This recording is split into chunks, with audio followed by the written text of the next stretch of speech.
The Johnson's Wax Program with Fibber McGee and Molly.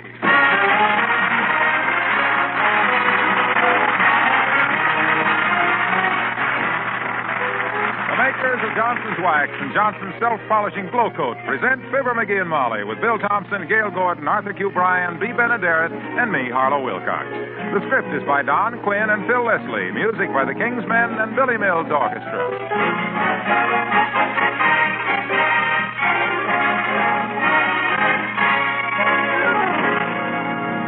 Tonight, I'd like to ask you to take a look at the china cabinet in your dining room. Maybe it looks a little dull. Maybe if you get close, you can see finger marks and smudges on it. Well, with Johnson's Cream Wax, you can whisk those smudges away in a few seconds. Johnson's Cream Wax is a furniture polish that cleans so quickly, dries so quickly, polishes so quickly that using it is practically as easy as dusting.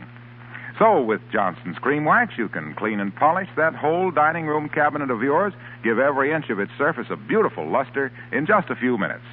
That's because Johnson's Cream Wax not only cleans fast, it dries fast, so you can polish it almost immediately. There's no sticky oil to catch dust. Tomorrow, ask for Johnson's Cream Wax. Use it for all your furniture. Watch it clean so quickly, dry so quickly, polish so quickly that using it is almost as easy as dusting. Get Johnson's Cream Wax, the fastest wax polish you can buy.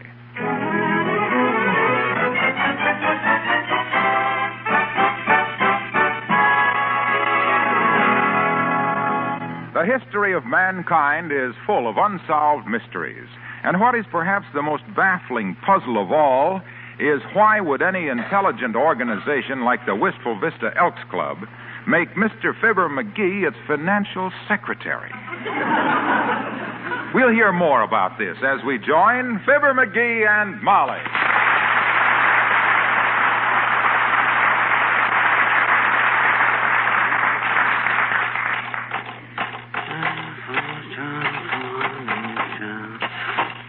Hey, Molly, how do you spell auspicious?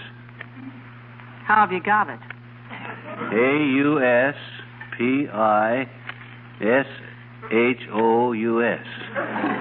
But it don't look right. How are you using it?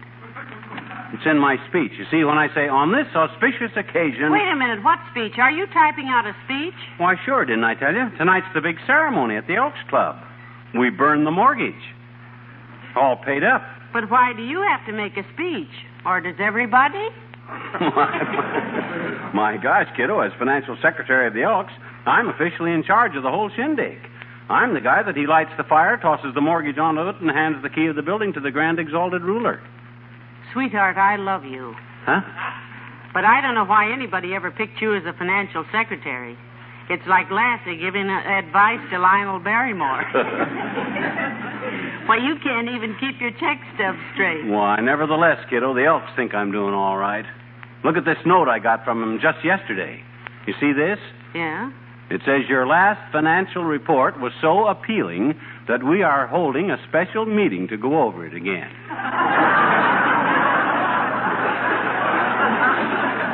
Appealing? Yep. That says appalling, McGee. Those guys can't spell. Well, anyhow, I got to get busy with the speech, if you'll excuse me. We are gathered here tonight to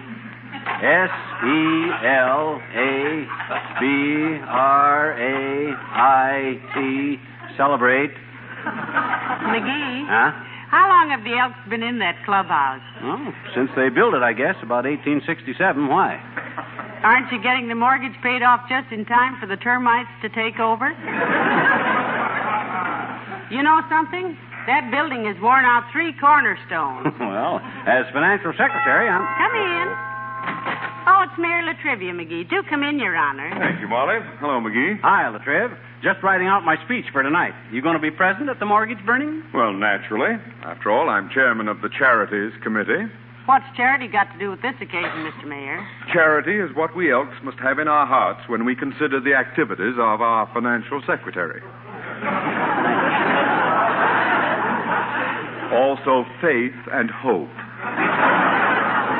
Oh, yeah? Well, I ain't done so bad, Latrivia. With me as financial secretary, we got the mortgage paid off, didn't we? I don't know why you had to hurry with it. It's only run since 1867. It was sort of a race, wasn't it, boys, to see who got the building first, the bank or dry rot? Well, frankly, Molly, the Elks Club may be a little decrepit, but at least, and at last, it's ours. Yeah. You should have seen old McDonald at the Third National Bank's face when I made the final payment and he had to hand me the paid-off mortgage. Like he'd caught me in a fish hatchery with a trout rod. Hey, you like to fish, Latriv? Why, of course he does, McGee. Everyone says the mayor is quite an angler. Every politician is, but does he like to fish? I do indeed, McGee. Particularly deep-sea fishing. Last year, off the coast of Florida, I caught a 250-pound swordfish. Heavenly days, what a whopper. Well, it was really only 200 pounds. I didn't know you were on a fishing trip in Florida last year, Latriv, and you never said anything about catching a swordfish. Well, frankly, I was down there on official business and should not have taken the time to go fishing. Uh-huh. That's why I kept it under my hat. A 200-pound swordfish? That must have been quite a trick. What'd you do, Latriv? Saw the sword off first? Why should I have sawed off the sword? So you could get it under your hat. Yeah. You must have been wearing a cowboy hat because, my goodness, 200 I'll pounds. bet you sure felt silly, Latriv. Walking along the street with a hat full of swordfish. My gosh, didn't it drip all over you? Oh, don't be ridiculous. I wasn't wearing the hat, but I mean, when I said I kept it under my hat, I was merely... Well, it isn't us who are being ridiculous, Mr. Mayor. It's you. Yeah. The idea of trying to hide a 200-pound swordfish under your hat. Why, that's childish. With the tail sticking out one side and the bill sticking out the other. I tell you, the hish was not under fat. Huh? I mean, I wasn't trying to consort the sealfish.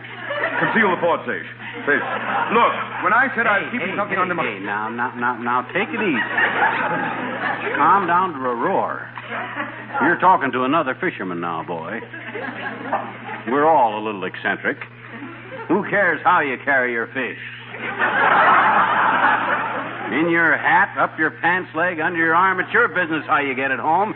Gee whiz, the only... Yes, don't think we're criticizing you, Mr. Mayor. Yeah. Heavenly days, if you think you can carry a 200-pound fish in a size 7.5 fedora, why, more power to you. Yeah. And you'll need more power. Well, my goodness. I tell you, I didn't harry a cat. Huh? I carry a hook in my fish.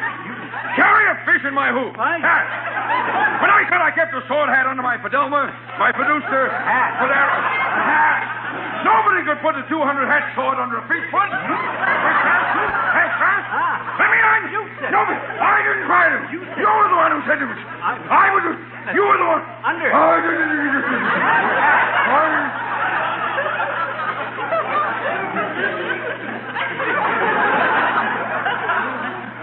McGee? Yes, boy? The day I caught that swordfish, I was wishing you were on the boat with me. I'd have loved having you do what my guide did. Isn't that nice? What did he do? He fell overboard and was eaten by a shark. And I'll see you at the Elks tonight. Good day. So long.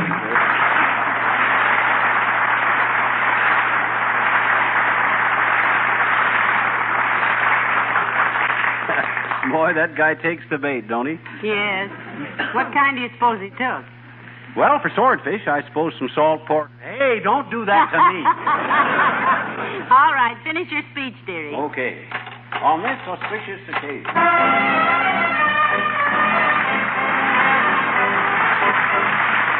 Billy Mills in the orchestra and Someone Like You.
McGee.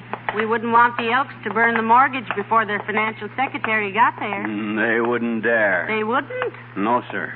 The financial secretary is too important of a job for the guy that he's got it that's left out of them burning the mortgage, which I'm the guy got it paid off before I get there, isn't he? A very interesting question. Quite.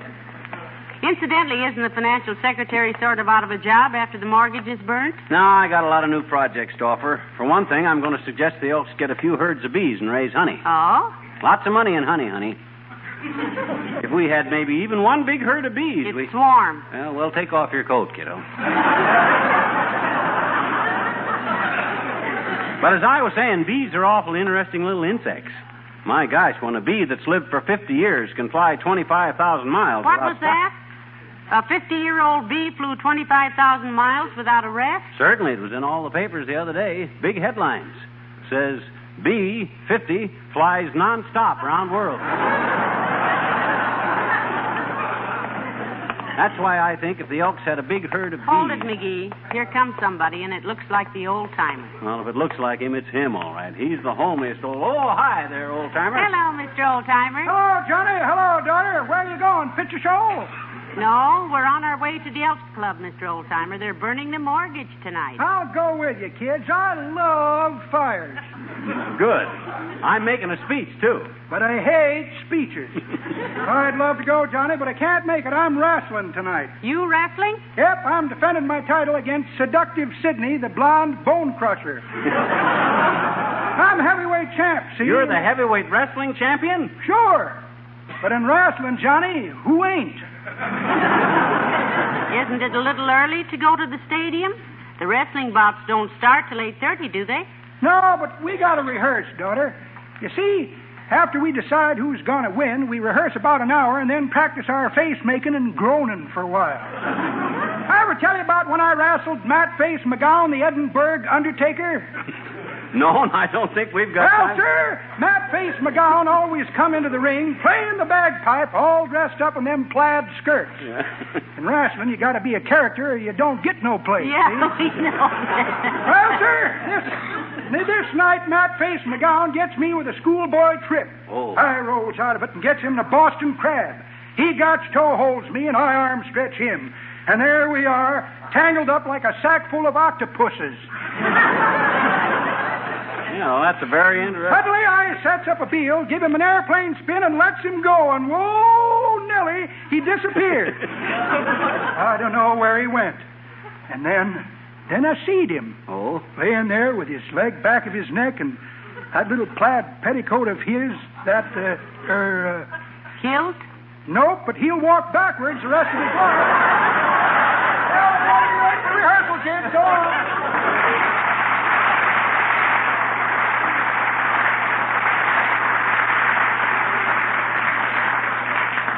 Come on, Molly. Boy, oh boy, look at the crowd in front of the Elks. Looks like even the delinquent members must have come out tonight. Why do you suppose they're all ganged up around outside? That's where we're going to burn the mortgage, kiddo, right on the front steps. Look, there's Mary Latrivia and Mr. Wilcox. Sure, Wilcox is going to introduce me, see? Then I light the fire, make a speech, throw the mortgage on, and let's duck. Here comes that gabby dame that's always, it's too late. Mr. and Mrs. McGee, I've been looking all over for you, and I just knew I'd find you here someplace because here you are. I just knew. Well, how do you do, Mrs. I've got a terrible problem, Mr. McGee, just terrible. And I've been going around in circles all day trying to get straightened out. And all at once I remembered you. Remember me? Oh, sure. I never forget a face, sis. Especially one that opens and closes that fast. Well, this is awfully confidential, and I wouldn't bother you with it at all, Mr. McGee, but I always say, if you can't go to your friends when you've got a problem, then what's the use of having them? Problems. Yes, if Mr. McGee can help you, I'm Sure, I got to get up on the steps there and burn the mortgage now, sis. But what... Like my sister Thelma said when I asked her about it. She thought the whole thing over, and she said, well, sir, I don't know. She didn't know. Does she always solve your problems that easy? Who? Thelma. Thelma? My sister Thelma? Do you know Thelma? No. We just... Oh, I'm so glad I came to you with my problem, Mr. McGee. My problem. I wish I remembered what it was. Oh, wait till I tell Selma. Goodbye now. I'll give you a ring. Goodbye. Goodbye. Goodbye.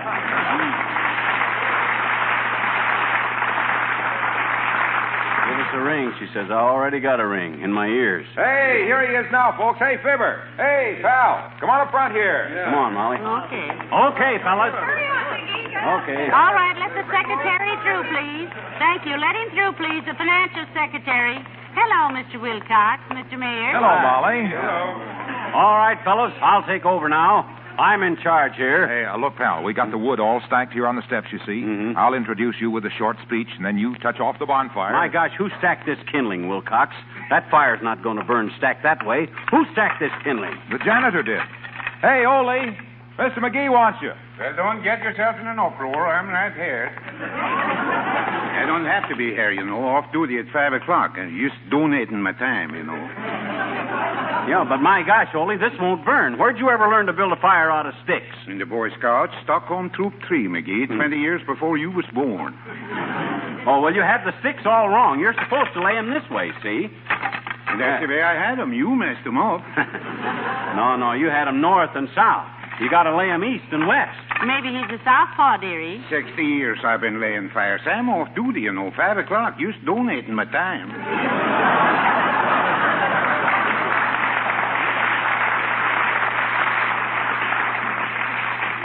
Look, pal, the crowd's getting a little impatient here. While you're checking the kindling, I'll start introducing you, okay? Okay, sure. And look, Junior, make it just as big as you like, boy. Anything you say about me, I'll live up to it. Pile some more wood over here, will you, Ole? Always more wood. I'm just donating my time. Brother Elks, ladies and gentlemen, you all know what we're here for tonight. As a longtime member of this club and as sales manager in this territory for S.C. Johnson and Son of Racine, Wisconsin, makers of Johnson's Cream Wax, the wax made especially to clean and polish your furniture, woodwork, and kitchen equipment, it is my privilege tonight to introduce your financial secretary. Wait for the applause, dearie. Okay. Not yet, kids, not yet. Oh. Friends, this man needs no introduction. I wouldn't give it to him either. 60 years I've been laying fires. Widely known as a man whose wife has long realized the benefits of Johnson's Cream Wax, a man whose wife knows how cream wax gives a luster that dust can't cling to, this man has long been a sterling member of our club. Well, thanks, Junior. Brother Al? Please, pal, not till I mention your name. Oh. Folks, we made a wise choice for financial secretary, a man who knows how to get a lot done with a little work.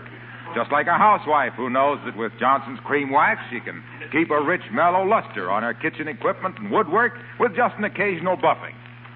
Well, I give you now Mr. Fibber McGee.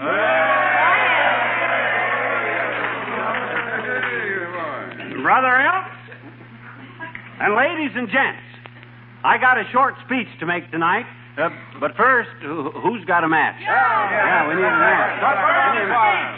I don't have a match, McGee. Maybe if I smoke cigars. Here's a match, Mr. McGee. Oh, for goodness sakes, it's Mr. Wimple. My gosh, I didn't see you there, Wimp. Thanks, kid. Stick around. We're going to have quite a bonfire, boy. Yes.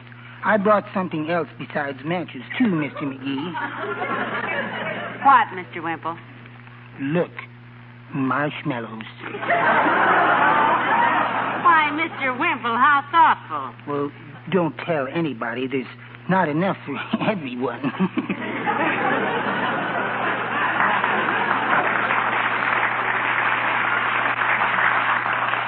Okay, let's go. Get some coal oil, Ole. In the red can there. I don't have to do this, Just donating my time. Okay, stand back, folks. Gee, that's a lot of kerosene. You splashed it all over everything. Oh, don't worry. It'll all burn right off. Well, let's have a cheer, folks. Here we go.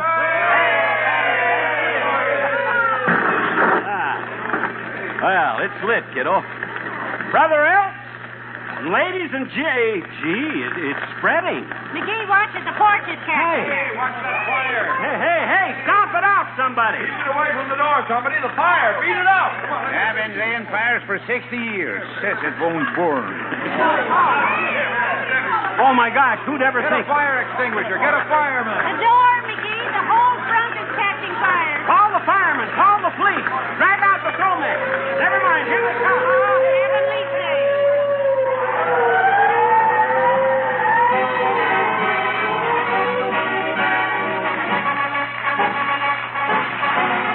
The King's Men sing. Now Clancy was a peaceful man, if you know what I mean. The cops picked up the pieces after Clancy left the scene. He never looked for trouble, that's a fact you can assume. But nevertheless, when trouble would press, Clancy lowered the boom. oh Clancy, oh Clancy. Whenever they got his Irish up, Clancy lowered the boom, boom, boom, boom, boom, boom, boom. Oh, Larry was a fighting man, they knew that he was tough. He strutted round the neighborhood, shooting off his guff. He picked a fight with Clancy, then and there he sealed his doom. Before you could shout, "Oh, Larry, look out!" Clancy lowered the boom. Oh, Clancy, oh, Clancy.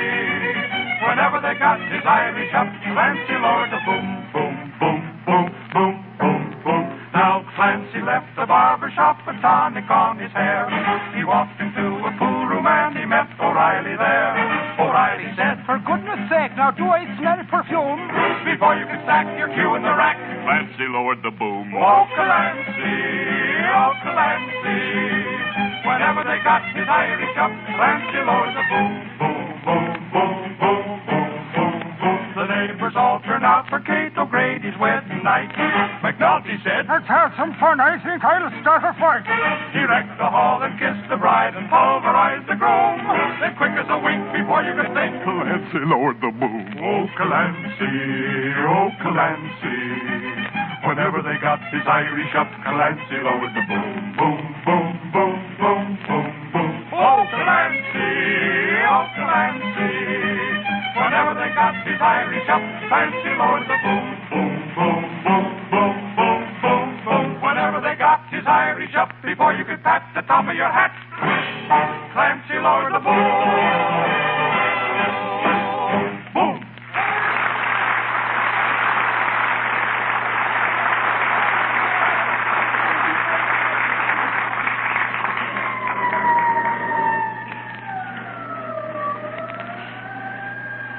My gosh. It went so fast, Molly. Yeah.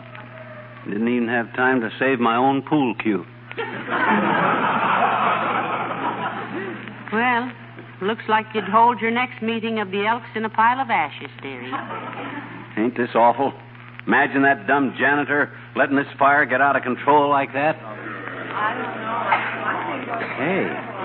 Hey, what's everybody looking at me for? Look at the way they're muttering. Are they blaming me for this? Well, who should they blame? Mrs. O'Leary's cow? No, but my gosh, I didn't mean to let... Oh, hey, Doc. Doc Gamble. Come here a minute. Say, Doctor, was anybody hurt in the fire? No, Molly, nobody was hurt, except Wallace Wimple. Wally Wimple, did he get burned, Doc? No, he was trying to get a stick to roast marshmallows on and fell out of a tree. Just minor contusions. This is kind of a silly situation, isn't it, McGee? Yeah, my gosh, Doc, I don't know what to say. Oh, now, don't take it too much to heart, McGee. Oh, After all, this building has been on borrowed time for 30 years. Yes, they were going to put a lightning rod on it last year, but the roof wouldn't hold it. Yeah, but... Well, where are the Elks going to meet now, Doc? Relax, my boy, relax. The Loyal Order of Moose have already offered us temporary quarters. You mean the Elks will meet at the Moose Lodge? Yep. That's where the lions meet, too. Heavenly days, all the wives will have to have hunting licenses to find their husbands. I always thought that... Oh, McGee, don't look so unhappy. They ought to thank you for getting rid of this fire trap. Yeah, but gee whiz, after all, I'm the financial secretary. I got to find a way now to get us a new building. Well, we needed it, sonny boy. You know, we had to give up playing darts in there. Yeah, I remember. They kept going through the wall and stabbing pedestrians. And look, McGee. Yeah? At the next regular meeting, I'll get up and propose a vote of thanks to our financial secretary. Oh. Personally, I think you've done a splendid day's work. Oh, fine. You might get 20 years for arson, of course. But at least we don't have to hold any more meetings under a leaky roof. Thank you, Doctor. You're a real friend. A real friend, my clavicle. Going to send me up for 20 years. Oh, boss, you can prove it was accidental. I can? How can I? Tell me, how can Well, I? I can testify that I've been on camping trips with you any number of times, and you've never been able to start a fire yet. Well, sure, Latrivia can support that testimony, too, because he... Hey, Latrivia, come here, will you? Yeah, come here, Latriv. Hey, can you testify that... McGee, do you realize that you, single-handed, have destroyed the Elks Club? Oh, now, Mr. Mayor. Any fox terrier with a hot breath could have touched off that building. Why, it was just... Oh, my gosh. Wait a minute. I just thought of something. Look at this. What is that? It's the mortgage. I forgot to throw it on the fire. I kept my head. We still got the mortgage. Ain't that wonderful?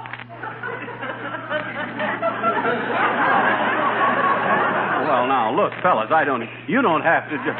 Oh, now, wait a minute. What's all that mob coming this way for? They ain't gonna, are they? No, they want to carry you home. Carry him home. Now, just a minute there, boys. On their shoulders. What was that? On their shoulders? Yes. As Financial Secretary McGee, you know, of course, that this building was insured to the hilt. All right, boys. Hoist him up. Oh, now, fellas, gee whiz, there's nothing that any red-blooded American boy Come on, couldn't Mr. have done. McGee. Come on, Doctor. Oh, he's a jolly good fellow. Oh, he's a jolly good fellow. McGee's a jolly good fellow. Brother Elks, a jolly good fellow.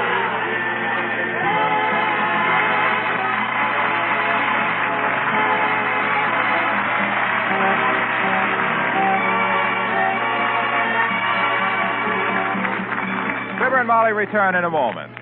You know the smudges and film that collect on your furniture? Well, you can whisk them off in a few seconds, then polish that furniture to a high luster in a few seconds more. Yes, that's how easy it is with Johnson's Cream Wax. Johnson's Cream Wax cleans so quickly, dries so quickly, polishes so quickly that using it is practically as easy as dusting. Get Johnson's Cream Wax tomorrow. It's the fastest wax polish you can buy.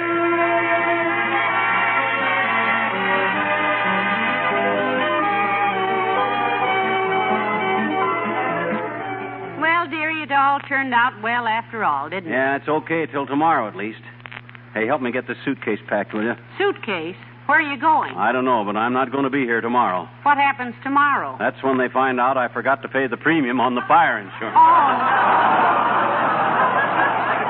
Good night. Good night, all.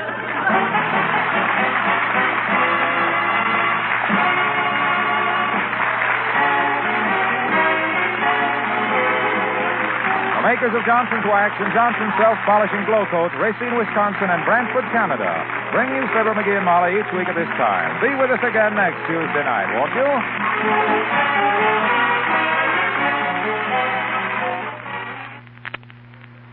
Be sure to try 1949 Glow Coat. Glow Coat has a new glow that gives your linoleum a brighter, more beautiful luster, a longer-lasting glow. And it's easier for you to get that bright finish because Johnson's 1949 Glow Coat now spreads more uniformly. And it goes farther, too. Ask your dealer for 1949 Glow Coat in the same familiar yellow container with the bright red band. That's 1949 Glow Coat. Brighter than ever, better than any.